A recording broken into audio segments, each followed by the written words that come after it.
Hey guys, we are in windy Dunleary today.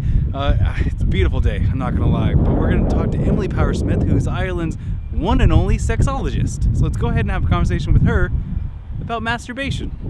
Cool,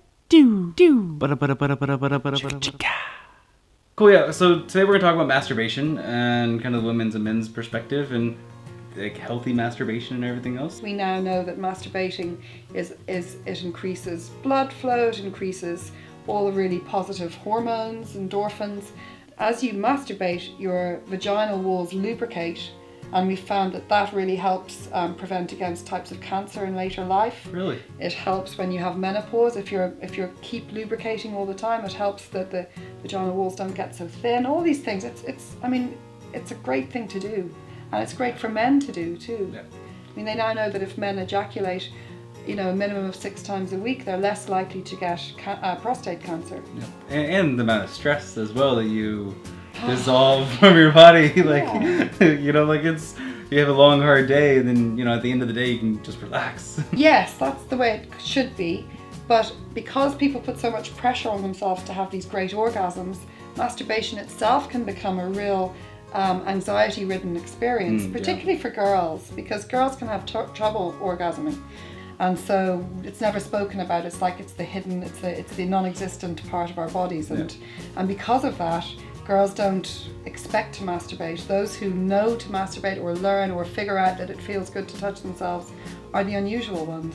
I think the main problem is that women don't masturbate. I would suggest that a girl gets a reasonable sized mirror, not a tiny little mirror, and not a mirror that kind of makes you look kind of warped. Yeah. You want something that's a decent size.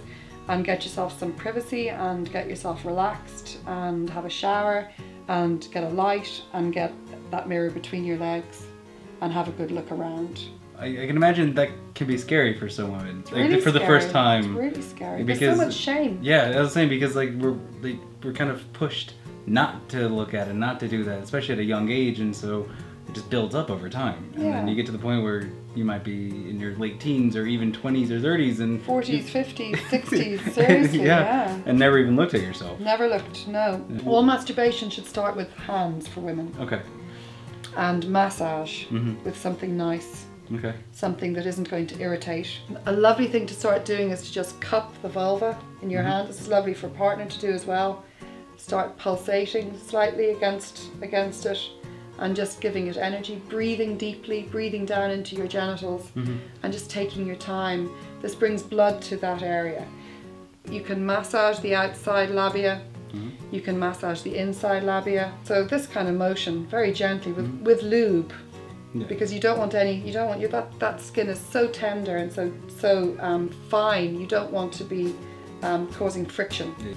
You can massage it all around that area, up and down, right up over your pubic bone and up onto your tummy, down around your thighs, your perineum, which is a little bit of skin between your vagina and your ass, your anus. That area can be quite sensitive as well, particularly for men.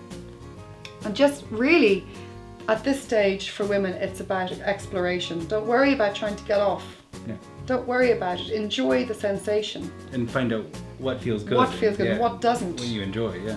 Pressure, speed, all that sort of thing. You find that out. I can't tell you.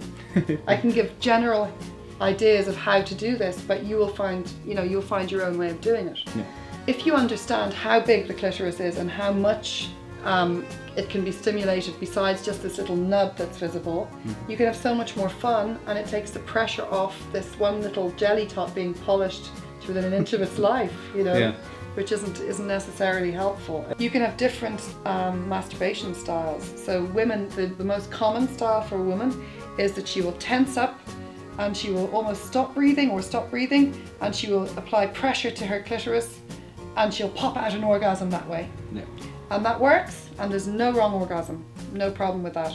You can get different kinds of orgasms if you employ deep breathing, if you rock your pelvis in the sort of sex motion, if you squeeze and release your PC muscles, and you move your hands or the toy around more so that it isn't pressing on your clitoris.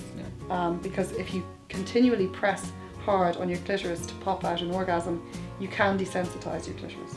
that wouldn't be good for anybody. It's not good, but it comes back.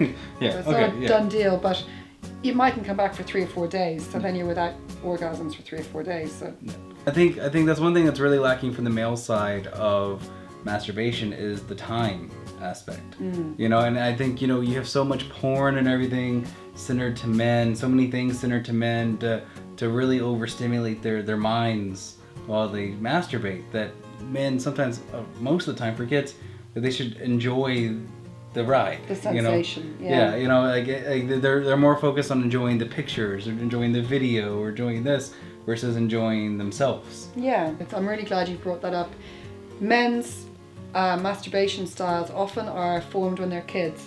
A lot of men, children, boys, when they first start orgasming or masturbating, they're in a house with other people, they're in a hurry, they don't want to be found out. They're doing the shower, the bathroom, and it's really quick. It's really fast, and it's the end. They just want the end result to come, and then they relate that feeling of ejaculation to relaxation, as you said, stress release, or energizing, whatever it is for them.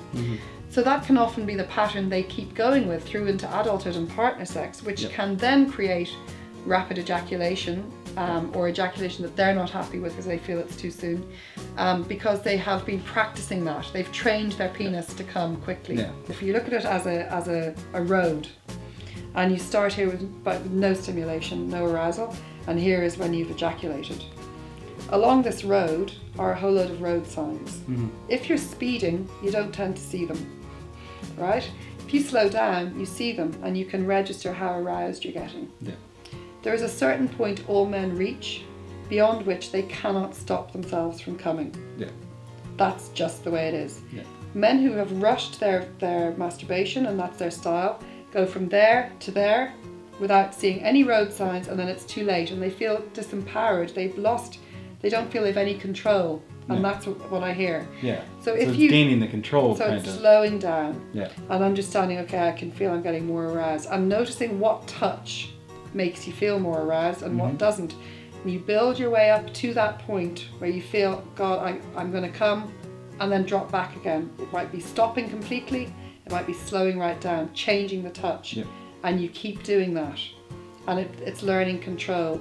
And you also begin to learn about the sensations in your body because you're going slower. And then after 15 minutes, have a great orgasm. One thing that I found as well is that, as people, we all like to be touched, and like all over our whole body. Okay, so for men, I think it's really important to know that you can touch yourself throughout your entire body. You know, it's too often where it's like you can only touch your genitals, especially for men, because men feel that if they touch their body, that it makes them less manly for some reason, and I think that's a problem. Like, you need to learn to love your whole body, and I don't see any reason why that you can't do that when you masturbate as well. There you go. There's no reason why you can't touch yourself. Like, it's, there's I don't know, people have a hard time touching their legs or their chest or their arms or touching their bodies. They feel like they only have to touch their We're genitals. very genital centric, aren't we? Yeah. And this is a real problem, particularly for men. But self-loving is, I think, a really nice way to put it, because then you might begin to understand that this is an all-body experience. You have a right to experience pleasure all over your body. You also have a right to notice parts of your body that you don't like to be touched. And that's unless the thing you've practiced, you're not going to know. I appreciate you letting me come into your office and do some videos. My pleasure. So I'm Emily Power-Smith. I'm as far as I know, the only clinical sexologist in Ireland. It's really important that this stuff is taken out of the shadows, normalised, and that we can talk about it and shed some of the shame. So how can people get in contact with you if they need to? Well, I have a website, www.empowersme.com. Okay. I also have a Facebook page, which is also Empowers Me. And the Facebook page is a thing that I update a lot with loads of new articles and information. Lots of information, really good stuff, Yeah, it's sex positive, which is also kind of relatively new in Ireland. I think the idea of being sex positive, taking the approach that sex is fabulous and everything works from there. Because it is. Of course it is, that's why we do it, right? Yeah. Awesome. And all that information would be down below in the doobly-doo. Awesome. Well, that's it. Thank you very much. Yeah, cool.